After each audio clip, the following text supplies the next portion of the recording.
Cette semaine dans Ok Padré, on va parler vie de couple, un sujet qui touche pas mal de jeunes et on peut dire que c'est d'actualité cette semaine de la Saint-Valentin.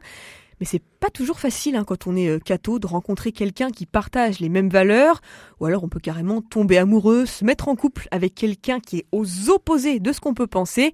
Bonjour Père Gaël Catalano. Bonjour Agnès. Alors, première question avant de démarrer cette émission, est-ce qu'on peut dire que c'est un défi pour un chrétien de se mettre en couple avec quelqu'un qui a des valeurs très différentes ? Alors, l'Église ne se prononce pas sur toi tu dois te mettre avec quelqu'un qui est chrétien, quelqu'un qui n'est pas chrétien. Enfin, l'Église est là pour accueillir les personnes et les accompagner dans leur histoire affective, spirituelle, etc. Donc, la première question c'est non, l'Église n'a pas de consigne sur avec qui vous devez partager votre vie. Mais l'Église dit aussi, pour votre bonheur, pour ton bonheur, partager la vie amoureuse avec une autre personne qui ne partage pas la même foi, les mêmes valeurs, eh bien, ça complique un petit peu la vie. Ça complique la vie, mais ça veut pas dire que c'est impossible. Non, ce n'est pas impossible et c'est pour ça que l'Église, je parle du sacrement du mariage, parce que la finalité de la vie de couple, c'est bien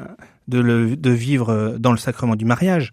Eh bien, l'Église peut marier quelqu'un qui est chrétien avec quelqu'un qui ne l'est pas, que ça soit une personne qui ait une autre religion ou une personne qui n'a pas du tout de religion. Oui, qui croit pas en Dieu, par exemple. Voilà. Par contre, on ne peut pas marier, bien sûr, deux personnes qui ne sont pas chrétiennes. Il faut au moins une des personnes qui soit baptisée. Ok, ça c'est la condition de base, va dire.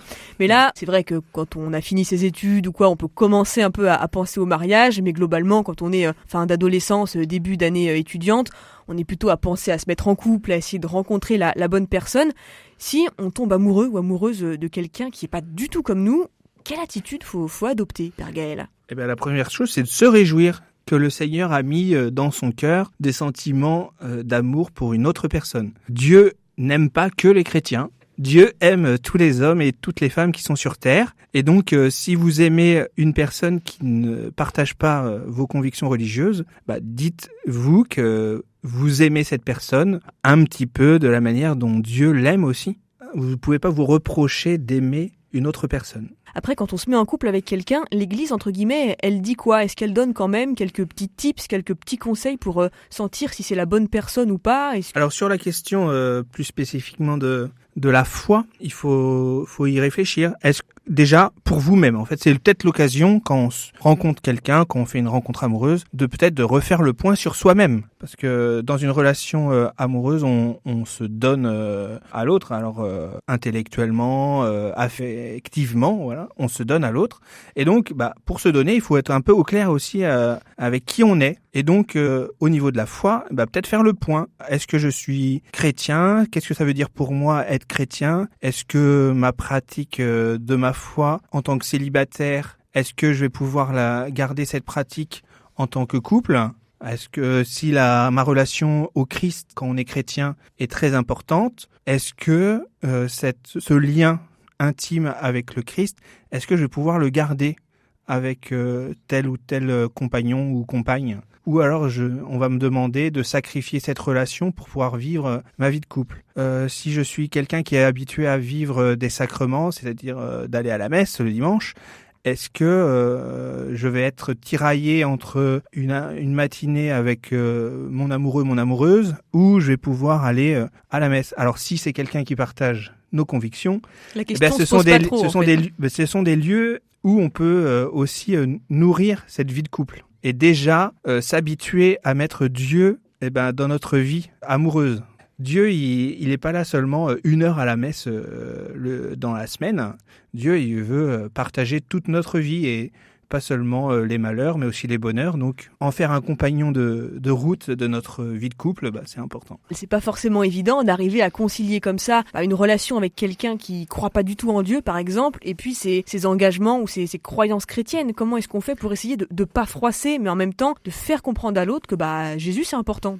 Comme je disais, il faut faire le point sur quoi je ne transigerai pas. La vie quotidienne, on a des habitudes, on n'a pas envie de changer, on transigera pas. Après, la vie à deux fait qu'on se rend compte qu'il faut peut-être s'ajuster. Pour la vie chrétienne, c'est pareil. Il y a des choses qu'on n'a pas envie de transiger. Par exemple, un chrétien, il va à la messe le dimanche.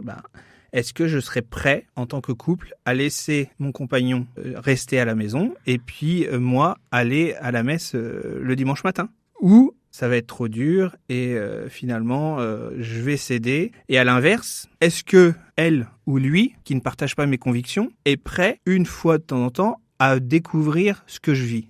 Souvent, les chrétiens, on vit notre foi, mais on veut pas blesser les autres. Voilà, donc on va se taire et on va se cacher. Alors que c'est quelque chose qui est très précieux, quoi. C'est notre trésor de connaître Jésus, ça fait notre joie, c'est notre espérance. Alors si ça nous habite, ce trésor, eh bien on a envie de le partager. Alors combien plus à celui qu'on aime. Alors après, on n'est pas là pour faire du prosélytisme, même au sein de son couple. Voilà, c'était ma question. Vous anticipez ce que j'allais dire, Père Gaël. J'allais dire, quand même, la vie de couple, c'est des discussions, c'est un dialogue. C'est l'idée, voilà, c'est vraiment de s'inscrire dans la durée. C'est forcément des discussions de fond qui s'amènent à un moment donné.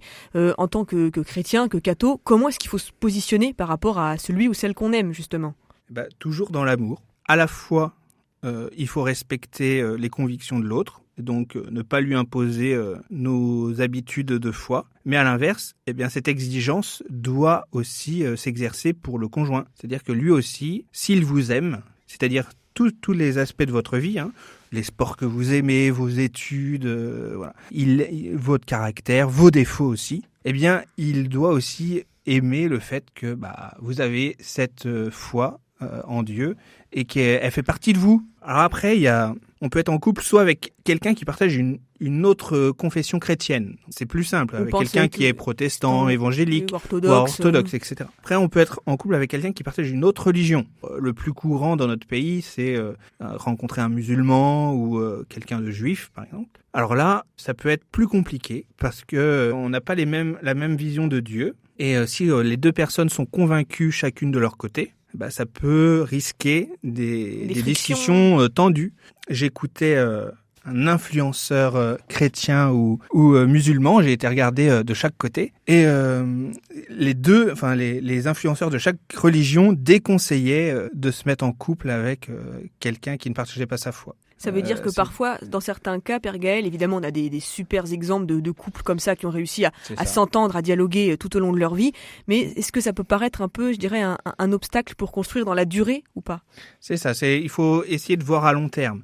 Alors bien sûr, à 18-25 ans, on s'imagine pas à 30 ou 40 ans plus tard, même juste 10 ans plus tard. Mais qu'est-ce qu'on a envie ? Est-ce qu'on a envie que nos enfants partagent ce trésor de la foi chrétienne ? Où on se dit, peu importe, ils vont choisir. Et la question de l'éducation, on part sur un autre sujet, mais c'est lié quand même au départ. C'est lié parce que finalement, si on veut se marier, j'imagine qu'un chrétien, quand il veut se marier à l'église. Eh bien, ça a des exigences, tout cela. Et donc, le conjoint qui n'est pas chrétien doit s'engager à ce que son époux ou son épouse vive sa foi en toute liberté et puisse éduquer ses enfants dans cette foi. Ce qui sous-entend baptiser ses enfants et les catéchiser. Alors souvent, j'ai le témoignage de couples où les enfants, en effet, de ces couples mixtes sont baptisés, mais pas catéchisés. Et parfois, le conjoint, la personne qui est chrétienne dans le couple galère un peu à transmettre sa foi quand elle se voit opposer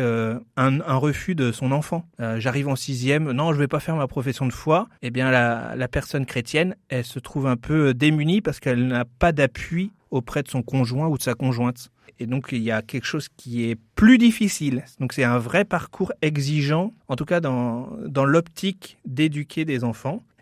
Ça crée au bout d'un moment une douleur, quoi. Les trois causes principales du divorce en France, c'est l'argent, l'infidélité et la religion en 3e position. Merci beaucoup, Père Gaël Catalano, pour votre présence aujourd'hui dans Que Padre. On vous dit à bientôt.